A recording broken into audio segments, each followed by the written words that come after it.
Pastor Jerry Patalinghog has a master's degree in ministry and has been in the pastoral service since 1990. His work experience includes being a district leader, church pastor, youth director, and ministerial secretary for Mindanao. At present, Pastor Jerry is the Adventist Muslim Relations Coordinator and President for the Seventh-day Adventist Church headquarters in Central Mindanao. And now, to present the good news in this journey, Pastor Jerry Patalinghog. May gabi sa tanan. Nining kagabi ko makapaglaom, atong hatagan og recap ang atong gisgutan kagabi. Kung wala mo ka ani kagabi, wala mo ka tambong kagabi, atong gisgutan, gamay, balik ang atong gisgutan kagabi. Ang atong topiko kagabi, ang unang topiko nato is, can the Bible be understood? Well, of course, atong itunan nga masabtan ang Biblia. Well, magbasa ka, magampo gyud ka. Gihan ka sa Espiritu, ang Biblia masabtan nimo. Ayaw mo to makapaglao, makigsunan, mga higala, nga ang Biblia para ras mga pangulo. Dili ta mo basa ang mga membro. Sa ano to pagkahibalo nga ang mga pangulo nag-isak tuog sulti kung ikaw mismo dili magbasa sa Biblia. So you need to read the Bible, not just listening to your leaders. Na yuban, nagtanaw ko makapaglaom, iko nga, mo na inyong ginatanaw, sa di namin magbasa sa Biblia, kaya na sa telebisyon. So ilang ginatuhan makapaglaom, kato nang gisulti sa Pangulo diya sa telebisyon, o sa gisulti sa leader, sunod-sunod na lang dayon. No, dili na mao. We need to study the Bible. Nga naman, diha sa pagtuon sa balang kasulatan, inubanan sa inyong pagkampo, sa atong tinguha nga masinati nato ang pulong sa Dios, tabangan ta. Human na tumabasa ang pulong sa Diyos, diha na ito makita makapaglam ang kamaturan. Nga nung nagbasa ta? Because we need to know the truth. Atong diskutan kagabi sa doon sa ang kamaturan, tulo ka mga lakang makapaglaom mo sa kamaturan. Una, si Kristo mao ang kamaturan sumala sa Juan 14:6. Sunod, ang Biblia mao ang kamaturan sumala sa Juan 17:17. Ato na nag-recap na lang ha. Ikatulo makapaglaom nga kamaturan gisgutan kagabi ang kasuguan sa Dios sumala sa Salmo 119 versikulo 142, no? 142. That the law of God, the commandment of God is the truth. So kining tulo makapaglaom mo ni ang gisgutan nato unsa may yung kamatuoran nga magtuon matag Biblia. Apan dunay pasidaan. Makapaglaom kung nagbasa kag Biblia, ayaw usba ang gisulti sa balang kasulatan. Ayaw gyud. Never allow or alter any words that the Lord has spoken. Tanan, gisulti dinhi, ayag usba. Nay, gisulti dinhi nga kung imong usbon, mo nang maminaw lang ka sa bakak. Ingon ang Proverbio Kapitulo 30, versikulo 6. Dagingo dinhi makapaglaom. Kung imong tanawon ang Biblia, gihatagan tag pasidaan. Kung saan ito pagtuon, klaro gingo dinhi. Proverbs 30, verse 6. Ingon dinhi, don't change what God has said. Ayaw usba unsay gisulti sa Dios. Mabita lang ato ang ato bitong jargon, what therefore God had said, I will obey. What therefore God had said, I will follow. Unsa man gisulti sa Ginoo, musunod ko, mutuman ko. Kana ayag usba ang gisulti sa Dios. Kana man kay kun dili gani nimo na o imo ganing buhaton ug usbon nimo ang gisulti sa Ginoo, ang mahitabo ang mga tao maminaw sa bakak. And so, ang kamaturan nga itong tunan, isultig yun. Now, niya din ang usa ka sample, nga kung ihatan ninyo, gamay na yun kayo pag-usap. Kung makita ninyo din makapaglaom, atong tunan karon ang Galacia Kapitulo 3, versikulo 10. Kani gamay ra ni sample na niya giusap pag-usap. Kung imong tanaw na balang kasulatan, ingon din sa versikulo 10, Kapitulo 3 sa Galacia, anyone who tries to please God by obeying the law is what? Under a curse. Okay? Nadili pa na kay problema diha. Kanita problema sa ikaduha nga phrase. Ingon dinhi. The scripture says, ang balang kasulatan nagsulti, everyone who doesn't obey everything in the law is under a curse. Sa ato pa, ma-curse ka kung dili nimo tumanon ang tanan. Pero sa gimo sa ato mga higala makapaglaom, nga gusto lang yung usbon ang pulong sa Dios. Tanawa, akong gikuha kini makapaglaom, gikuha nila ka ng pulong doesn't. Akong gihighlightan. Everyone who doesn't obey everything in the law is under a curse. Pero kay gikuha man nila ang kanang doesn't, so mahitabo magkapaglaom, maingon na din nga, everyone who obey everything in the law is under a curse. Sa ito pa matinunglo, kung imong tumanon ang tanan nga nasa kasuguan, dili ba dako kayo kalainan? Pastilan mo ng mga tao, ingon nga ngano magbantay tagsugo, matinunglo man ka, nagwali si Mrs. Patalinghog sa usa ka dapit, diha sa Bukidnon, o niya, dunay mga pangutana makapaglaom, pero kayang kasuguan, nganong bantayan pa man na, nga naman, di na naangayan bantayan. Matod pa sa man, giamindahan na. So, kasuguan man na. Pero atong lang gisgutan din kay, mo ni pag-usab bitaw sa balaang kasulatan. Gamay rin yun kayo. Gikuha lang niya ang dozen. Nahimo ng everyone who obey everything in the law is under a curse. So, magkapaglaom, atong ito na gabi, ang tanan yun, ha? Ang tanan nga, kamaturan atong gisgutan, atong bantayan, atong tumanon, atong sundon. Nga naman, kay kung ikaw gani, dili magabantay ini, kung ikaw gani magakuha, bisan gamay lang, atong ito na kagabi, ingon din sa Pinadayag 22:19. Katapusan nga, kapitulo sa basahon sa Pinadayag. Pinadayag 22, versikulo 19. Nagingon din makapaglaom. In the New Living Translation, and if anyone removes any of the words from this book of prophecy, anyone, isa gamay lang kayo, ingon din God will remove that person's share in the tree of life and in the holy city that are described in this book. Sa ito pa, ang gisulti din sa balang kasulatan, nga iganti, ihatag kanimo kung ikaw magtuman sa tanan, kuhaan po na. Na malipay kay ita makapaglaom kung ikaw gani magtuman, sumala sa Pinadayag 22, versikulo 14, nga kining hatagan ka sa kinabuhi nga dayon, pagkanon po ka sa mga prutas nga maghatag ka na itong kinabuhi. So, ayaw kuha kay kung kuhaan mo, you cannot receive what God has promised to those people who follow the will of God. Kanang kabubuton si Ginoo. Now, karon padayon na to ang atong hatagag pagtagad. Kung imong tanawon karon, adaway ang atong gisgutan karon kining the true foundation, ang pundasyon sa kamatuoran.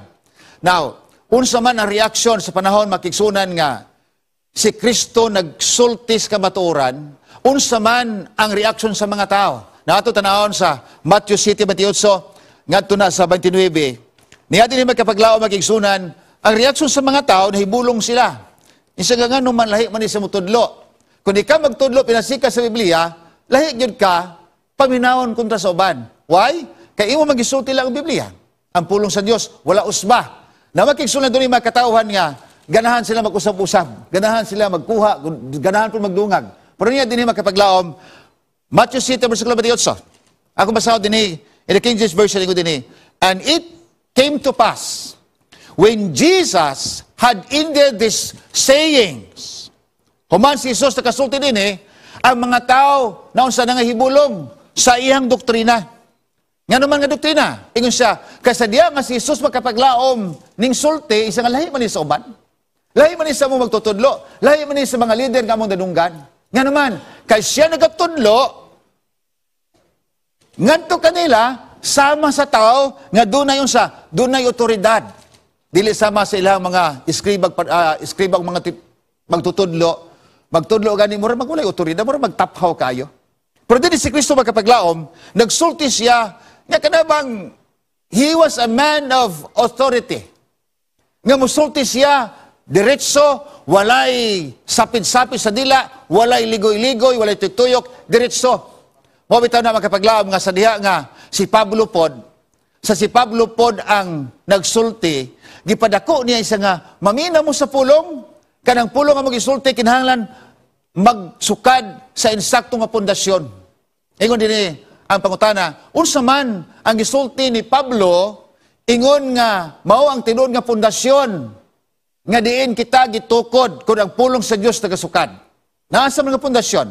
Na magkapaglaom, kay isgutan na to, the foundation of truth, niya magkapaglaom, isgutan din Unang Korinto, Kapitulo 3, versikulo 11. Lagi ko din niya balang kasulatan. Unang Korinto, Kapitulo 3, versikulo 11. Nakanindot din magkapaglaom kay ning agi na bata og problema kay dunay iglesia nga ang pundasyon dili kamatuoran, ang pundasyon sa lapi.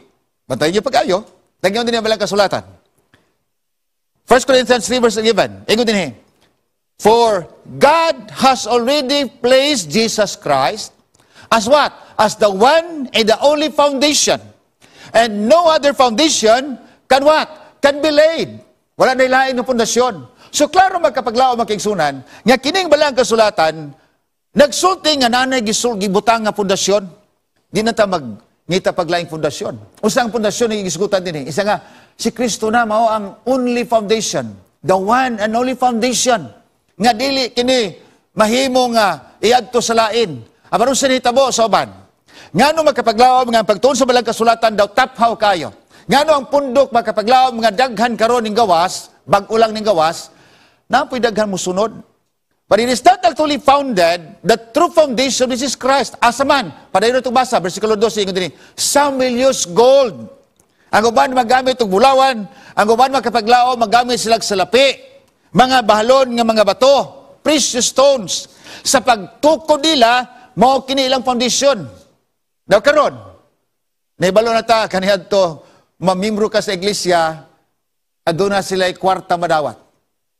Bisan klaro kay makapaglaamig isulti sa balang kasulatan, walay laing fondasyon ani. Si Kristo ra gyud the only foundation.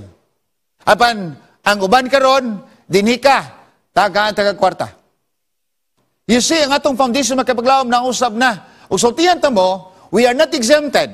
Bisan pa kung ang tao makapaglaom na gunahon nga nagtuon sa balang kasulatan, sultihan ta mo, mailad gyapon ta. Why? Because what we want today is comfort.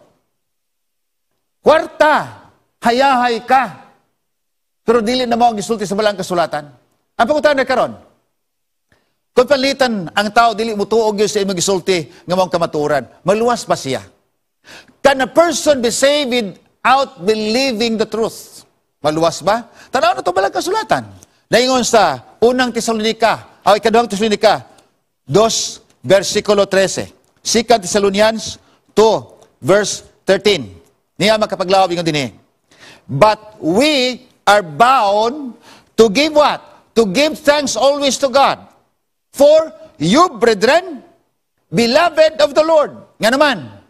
Ngano nga pasalamatan namo kamo mga kaigsunan hinigugma sa Dios. Para din si Pablo isa dinhi, because God hath from the beginning chosen you to salvation through sanctification, et pa dinhi, and of the Spirit and belief of the truth. Magkapaglaom, makigsunan, mahigala, ngano nga pasalamatan ang Ginoo, pasalamatan kamo nga nagadawat sa tinuod nga mensahe, ingon dinhi, kay sa sinugdanan pagipili na mo.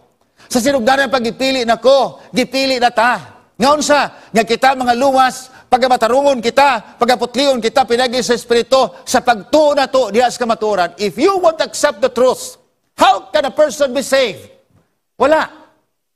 Magkapaglao magkigsunan, mao ni ang atong kasiguruhan, dawato nato ang pulong, gikan sa sinugdanan, gipili ka na. Habang ka ng pulong, magkapaglao, ka ng pundok, ka ng grupo, kansang pundasyon mo si Kristo, dili sa lapi, dili bulawan, dili mahalon nga mga bato, dili kahayahay sa kinabuhi. Magkapaglaom, sumala ni Pablo, gitambagan niya si Tito, nga kung ikaw magsulti gani, ayaw patakag sulti, ayaw ka na magsigag quote-quote lang sa Biblia, matod sa uban nga kanang mabasalan niyang gamay o kinadayon. Dili na mao. Tanamang giingon magkapaglaom o sa pangutana. Sumala ni Pablo, gitambagan si Tito, unsa man nga klase nga doktrina iwali.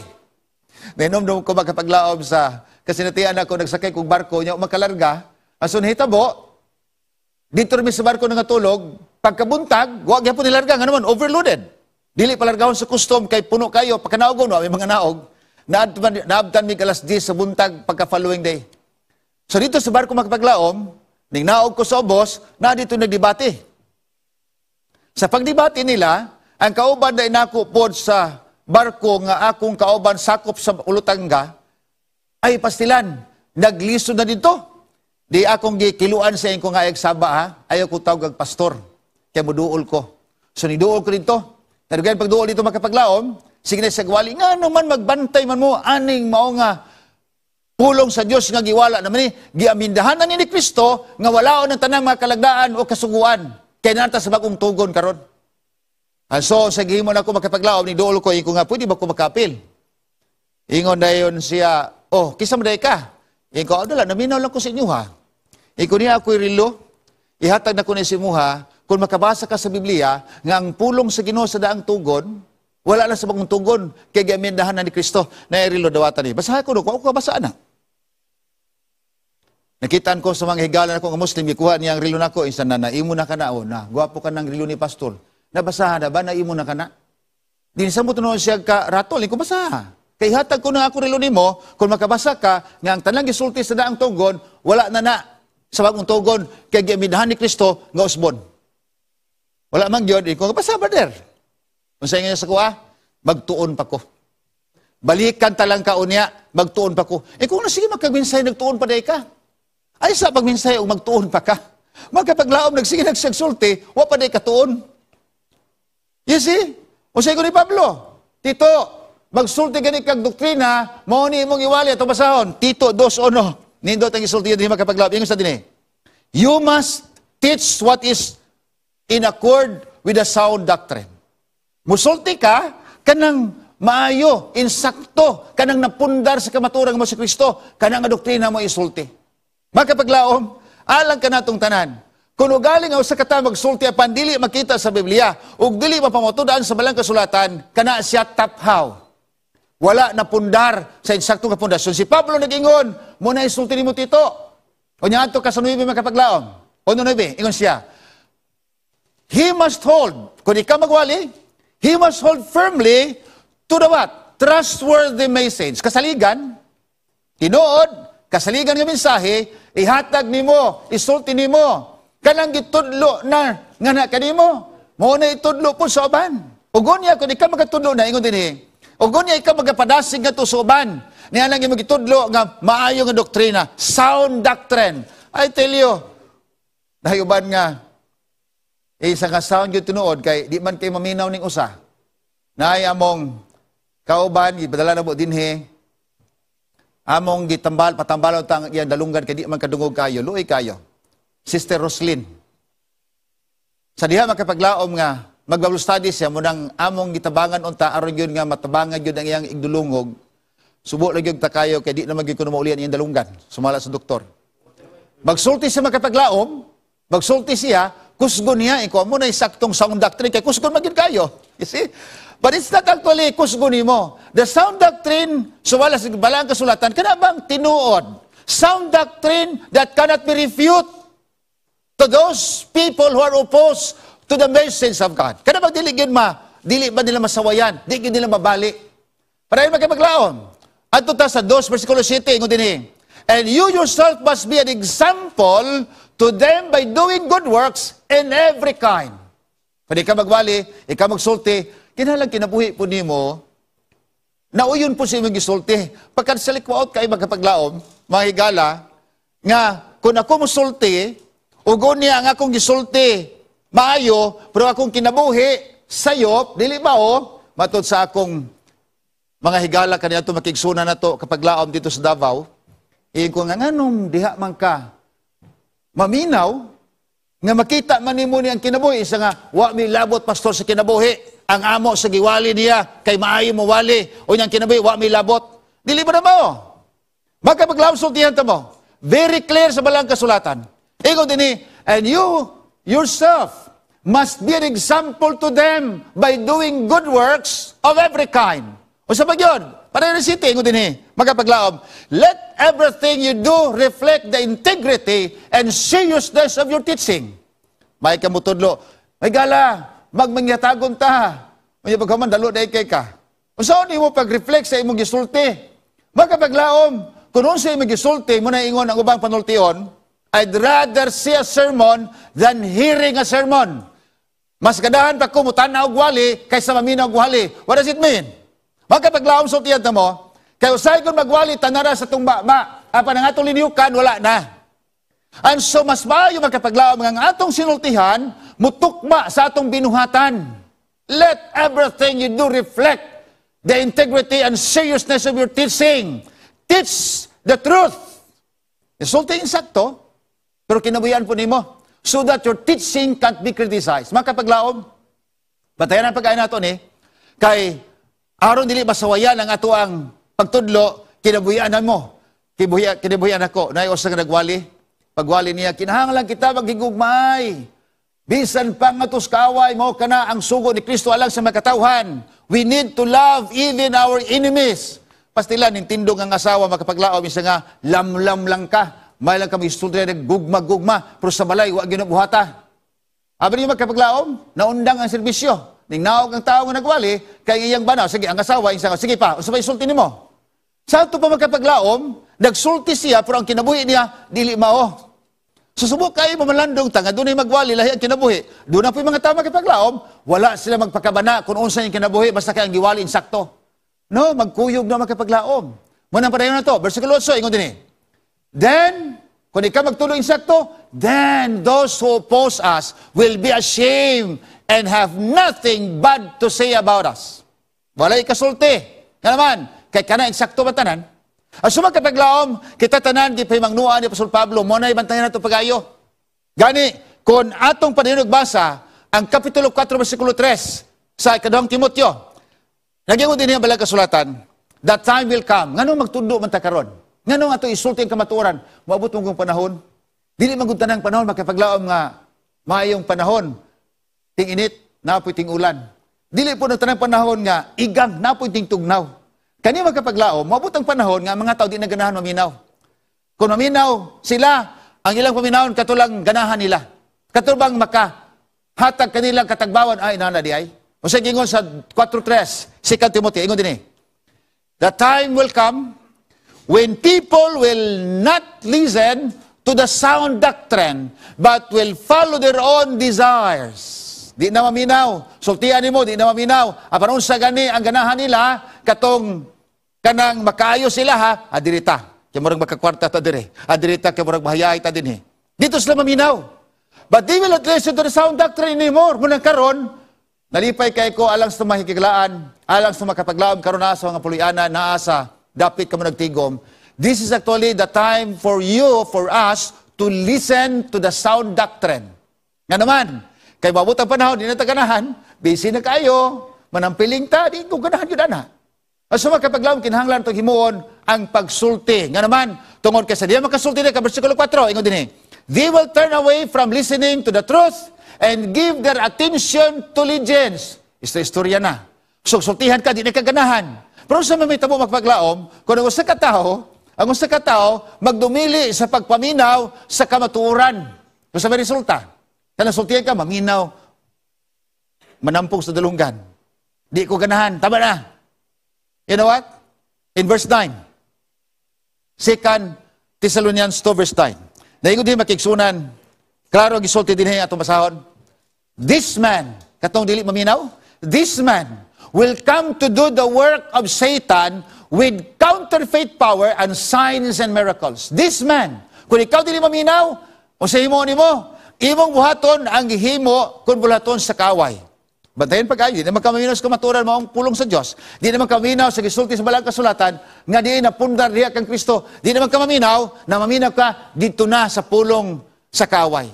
O niya, versikulo 10, ingon din he, makapaglaom, Thessalonians 2 verse 10, nagyon din he, and he will use every kind of evil deception to fool those on their way to destruction. Bisa kung sa himo, nala, aron ninyo ka limbungan. Yes, aron nga ikaw sa dili baluwas apan malaglag, and accept the truth, ingon din he, fool those on their way to destruction because they refuse to love and accept the truth that would save them. Magkapaglaom, wala lay makaluwas nimo, wala lay makaluwas nako, dili ang atong salapi, dili ang atong mga bahandi, dili ang kadako sa balay. Apan makaluwas nimo makapaglaom ang kamatuoran nga atong dawaton, ang kamatuoran nga imong kinabuhian, ikaw luwason sa Ginoo, apan kung dili man ikaw maminaw sa kamatuoran, isa nga walay kaluwasan. Ngano? Pasalo to magkapaglaom, versikulo 11. So God will cause them to be greatly deceived, and they will believe these lies. Then they will be condemned for enjoying evil rather than believing the truth. Magkapaglaom, inay nga kamutuos kamatuoran, dili na ka mutuo. Tambagan ka, at di na ka maminaw. Dinhira ko. Bahalag unsa ang iyang kinabuhi, wa ko'y labot, ang ako ang iyang giwali. No? Di na ka maminaw. O sa gingon sa balang kasulatan, maluwas pa mga tao nga magdumili pagkaminaw sa kamatuoran. No. They will be condemned for enjoying evil rather than believing the truth. Muna nga makadungog ka, sampungan ng dalunggan. Di ko ganahan. Di ko ganahan. Magkapaglaom, kung ikaw nagabati na niya na di kaganahan, maminaw sa pulong sa Diyos, kinahanglan magmata na ka. Kinahanglan nga atong tunan na pulong sa Ginoo. Maura ni, ang magkahatag ka na itong giya nga ikaw maluwas, ako maluwas. Muna ka kung ikaw gani mubiya, kung ikaw gani dili na maminaw, ingon na balang kasulatan, Proverbs 23 verse 9, if one turns away his ear from hearing the law, even his prayer is an abomination. Bisan pa iyang pagkampo, mahimong dulumtanan. Kung ikaw magkapaglaom, dili maminaw sa mga kalagdaan, sa kamatuoran, o sa balaod sa Diyos, ang pagkampo, mahimong dulumtanan. Magkapaglaom, nini kagabion. Ang Diyos nag-aagda ka nato. Nga kung ikaw magsusi sa balang kasulatan, atong himuon, nga kini, atong kinabuyan. O gunya, bantayan po pag-ayo. Dili kayo magbasa lang basa, but we have to keep watch, close watch. Ingon din ang balang kasulatan, 1 Timothy, chapter 4, verse 16. Ingon din ang balang kasulatan, araw atong masabtan pag-ayo. Okay, ingon din keep a close watch on how you live and on your teaching. Magkapaglaom, bantayin pag-ayo, giunsa nimo pagkinabuhi, ug unsa po imong itudlo. O yan sa pagyon. Matubad din makapaglaom, versikulo 16 pagkadayon. Unang Timoteo 4:16. Ingon din stay true to what is right for the sake of your own salvation and the salvation of those who hear you. Magkapaglaom, stay true. Pabilin ta, diyas ka maturan. Aron, nga ang imong kaugalingon maluwas, dili lang ikaw. Hasta mga tao nga nakadungog kanimo, hasta mga tao na minaw kanimo, hasta mga tao nga nagtanaw kanimo, maluwasan.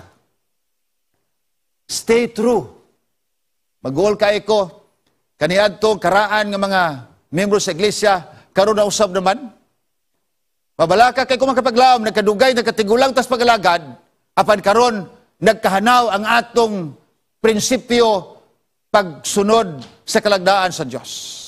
Isa pagtapos ni kagabion, ang Diyos nagingon kanato, makapaglaom, karon na naman kahayag ngay mong dudungog. Na may kahayag nga akong nakita. O sa ingon sa balang kasulatan, Juan 12:15, ingon din Jesus replied, my light will shine for you just a little longer. Walk in the light while you can. Lakaw diha sa kahayag, samtang makahimo pa. Nga naman, kay mabot ang panahon nga kangit-kit mabot, di na unya ka makahimo pagpadayon sa paglakaw. Versikulo 35 ningon dinhi, so the darkness will not overtake you. Those who walk in the darkness cannot see where they are going. Amo ta sa tapaingon. Pero kanang butak kay baluman sila mulakaw bisag way kahayag, memorize naman ang dalan, pero pagkadaghan makapaglaom nga nga bangga nga kung uyuan kaniadto namatay na, baglakaw siya paspas kayo. Iko kamao makanatyo lagi. Isa nga ako ra nang memorize dong. Pero kadaghan sa mabangga. Magkapaglaom kung ikaw naglakaw sa kahayag karon, padayon paglakaw sa kahayag, kay basin baya magabhian ka, yun sa pagyon. Nagingon sa versikulo 36, ingon din put your trust in the light while there is still time. Then you will become children of light. How many of us, pila ka nato makapaglaom, nga gusto mahimong anak sa kahayag? Then, stay in the truth. Read the Word of God. Sunod ka sa Ginoo. Ingon siya, na akong pulong. Di naman ko makasulti ninyo karon. But I have my Word. I have my Bible. This is your guide. Obey me. And I will be your God. And walk in all the ways that I have commanded you. And lo, I am with you always. Lakaw, sunod ka na ko. Sunda akong isulti. Lakaw ka sa dalan nga akong ginapasubay kanimo, kaya ako makiguban kanimo. Makapaglaom nining kagabion. Ako nagampo. Nga kay kita, niya na may pulong magagiya ka na to. Atong sundo ng kahayag, nga mao si Kristo, kay kitaon niya, makaabot ra gyud sa atong padulngan, ug kana mong kinabuhi nga walay katapusan. Pagbalik ni Kristo, kadto mga tao lamang nga nasubay sa dalan nga mao siya, nga nagasubay sa kamaturan nga naa sa Biblia, nga napundar diha kang Kristo ug dili sa mga bahandi sa kalibutan, sila lamang nga makaingon, Ginoo, imo kaming mga katawhan, ikaw among Dios. Magampo ta Dios sa gamhanan, nitakna sa kabiyon sa tabagi kabi. Nga ang tanan namo nga mga listeners karon, mga viewers tamo, mahimo nga sila magasubay sa imong dalan, samtang hayag pa. Kaya kining kahayag nga among dabatan karon, kining imong pulong, mao kini maghatod kanamo ngadtos kadaugan, kaluwasan nga mong ginadamgo, kinabuhi nga wala na mga balatian. Padalangin ang tanan nga mga viewers namo karon. Ang mga naminaw sa radyo, padalangin sila. Ang naa sa ICOM, naminaw kanamo, padalangin sila. Nga kining kahayag nga among gisgutan karon, ang kamatuoran nga maghatag kanamo og kaluwasan. Amo kining kinabuyan ug amo kining dawaton nga malipayon hangtod sa imong pagbalik. Salamat to Dios ikaw mga panalangin kanamong tanan. Dawata kami ingon nga imong makatawhan amo kining gitugyan. Sa ngalan ni Hesus. Amen.